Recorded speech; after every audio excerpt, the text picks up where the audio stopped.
প্রাথমিকের একজন শিক্ষক হচ্ছেন জাতি গড়ার প্রথম কারিগর, এবং তার হাত ধরেই আমার ছেলে, আপনার মেয়ে, আমার মেয়ে সবাই কিন্তু সরোয়া সরেয়া ক খ শিখেছে, এবং তাই তাদেরকে জাতীয় সম্মান করে।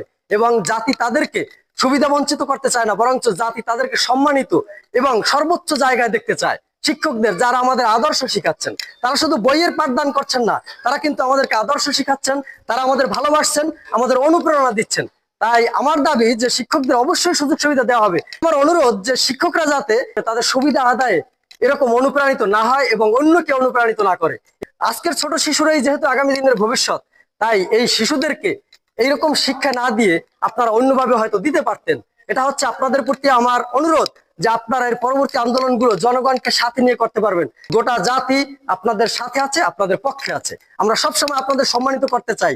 সমস্ত শিক্ষকদের সুবিধা আদায়ে দেশের জনগণ আপনাদের সাথে আছে। আমার বোনও কিন্তু একজন শিক্ষিকা, তো আমি তার পক্ষেও কথা বলছি না, সরকারের পক্ষেও না, আমি বলছি দেশের স্বার্থে।